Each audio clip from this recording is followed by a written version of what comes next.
আওয়ামী লীগ যেভাবে মামলা করতে আমরা সে মামলা করতে চাই না। যদি মামলা হয়ে থাকে আমি আপনাদেরকে কথা দিচ্ছি সমস্ত মামলা তুলে নেওয়া হবে। যত মামলা আছে আওয়ামী লীগের বিরুদ্ধে আমরা সমস্ত মামলাগুলো তুলে নেব।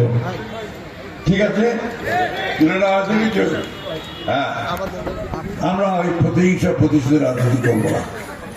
আমরা একটা ভালোবাসা, সৌহার্দ্য, সমৃদ্ধি নিয়ে আমরা চলতে চাই।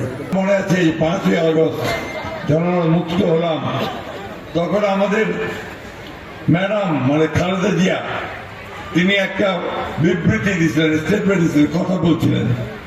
সেই কথাটা ছিল যে আমরা প্রতিহিংসায় বিশ্বাস করব না, আমরা প্রতিশোধ দিব না, আমরা ভালোবাসা এবং প্রেমের মধ্য দিয়ে রাজনীতি করতে চাই।